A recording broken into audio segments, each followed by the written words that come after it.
November 9th, 1989. For nearly 30 years, a concrete monster had sliced through the heart of Berlin, a stark symbol of a world divided. It was more than just a wall.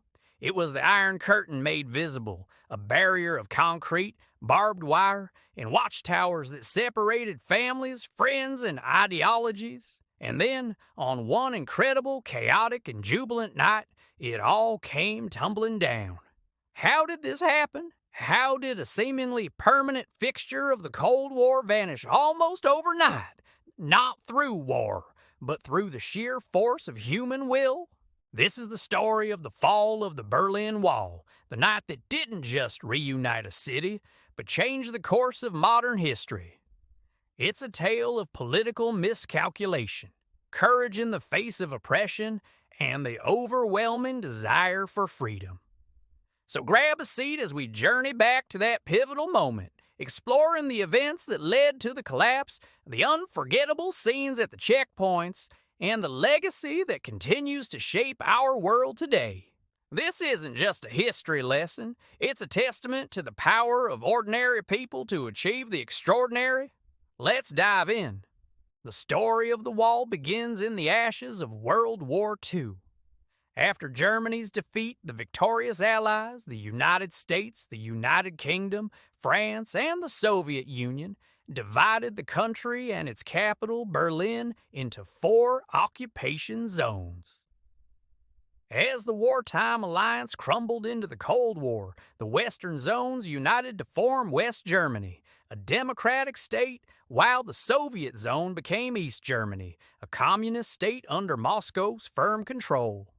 Berlin, located deep inside East Germany, became a flashpoint. The western part of the city was a vibrant, free, capitalist island in a sea of communism. For the East German government, this was a disaster.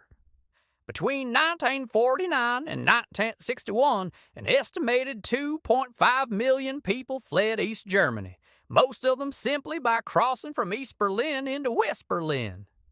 This brain drain was crippling the state, as many who left were skilled workers, professionals, and young educated individuals. The East German regime was hemorrhaging its future. To stop this mass exodus, the government, with the backing of the Soviet Union, decided to take a drastic and shocking measure.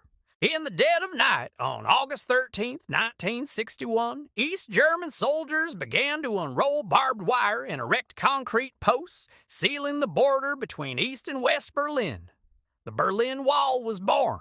Overnight, a city was severed, streets were cut in half, subway lines were bricked up, and families were torn apart. What started as a barbed wire fence quickly evolved into a formidable barrier known as the Death Strip. It consisted of 2 parallel walls with a no-man's land in between, filled with watchtowers, guard dogs, anti-vehicle trenches, and tripwire machine guns. The official purpose was to protect East Germany from fascist aggressors, but everyone knew its real function: to lock its own citizens in. Life behind the wall in East Berlin was a world away from the neon lights and consumer culture of the West. It was a life defined by conformity, scarcity, and the ever-present watch of the Stasi, the notorious East German secret police. The Stasi had a vast network of informants, perhaps one for every 60 citizens, creating a climate of pervasive fear and mistrust. Neighbors spied on neighbors, and a careless word could lead to interrogation, imprisonment, or the loss of your job and future. Despite the shortages of consumer goods like coffee or fresh fruit, and the long waiting lists for basic things like cars, a Trabant could take over a decade to acquire. People built lives. They found joy in family, in community clubs, and in the small privations of daily existence. But the desire for freedom never died. Over the years, more than 5,000 people attempted to escape over, under, or through the wall. Some were successful, using hot air balloons, secret tunnels, or modified cars. Tragically, at least 140 people lost their lives in the attempt, becoming martyrs to the cause of liberty. The wall wasn't just concrete and wire. it was a daily brutal reminder of a lack of freedom. By the late 1980s, the winds of change were blowing across the Eastern Bloc.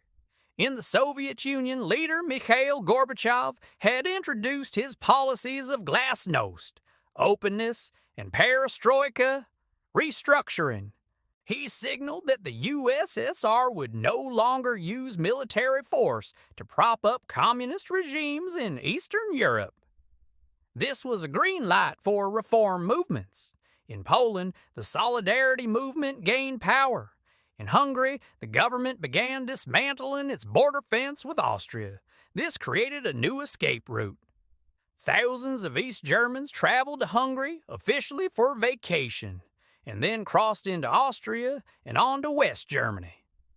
The East German government was facing a crisis. Mass protests erupted in cities like Leipzig, where every Monday, thousands gathered for peaceful demonstrations chanting Wir sind das Volk, we are the people. The pressure was becoming unbearable. The old guard of the East German leadership was faltering, desperately trying to find a way to stabilize the country without giving up power.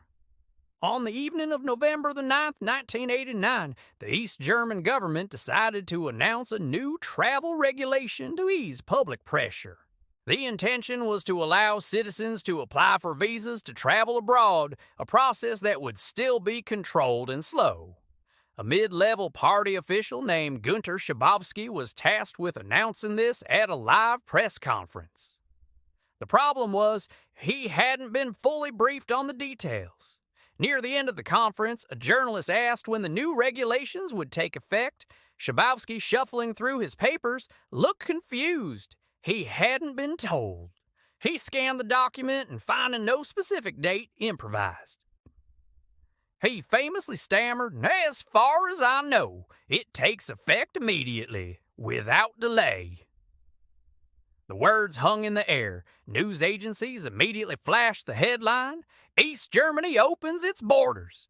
Within minutes, the news was being broadcast on West German television, which most East Berliners could watch. At first, there was disbelief. Was it real? Cautiously, then in growing numbers, East Berliners began to gather at the checkpoints along the wall. They approached the guards asking, "Is it true? Can we cross?" The border guards were completely bewildered. They had no orders, no instructions. The crowd swelled from hundreds to thousands, the atmosphere a mix of tension and excitement. At the Bornholmer Strasse checkpoint, Lieutenant Colonel Harald Jaeger faced an impossible decision. He was being swamped by a massive chanting crowd. His superiors gave him no clear orders. Fearing a deadly stampede, he made a history-defining choice. At around 11:30 p.m., he gave the order, "Open the barrier." The floodgates opened. People surged through, crying, laughing, and embracing the West Berliners who had gathered on the other side to greet them. The scene repeated itself at other checkpoints. Strangers hugged, champagne corks popped, and people climbed onto the wall, dancing in celebration. It was a spontaneous, euphoric, and completely peaceful revolution. The Death Strip had become the world's biggest party. For the first time in 28 years, Berlin was one city again. In the days and weeks that followed, the wall was systematically dismantled. People from all over the world came with hammers and chisels to chip away their own piece of history, becoming Mauerspechte or wall woodpeckers. The fall of the wall was the symbolic death knell for the Cold War. It triggered a chain reaction across Eastern Europe, with communist regimes collapsing one after another. Within a year, on October 3, 1990, Germany was officially reunified. The legacy of the Berlin Wall is profound. It's a story of division and unity, of oppression and liberation. It reminds us that even the most imposing symbols of tyranny can be brought down by the collective will of people demanding their freedom. While the physical wall is gone, its ghost lingers. The economic and cultural gaps between East and West Germany took decades to bridge, and some differences still remain. But more importantly, the fall of the wall stands as a powerful beacon of hope.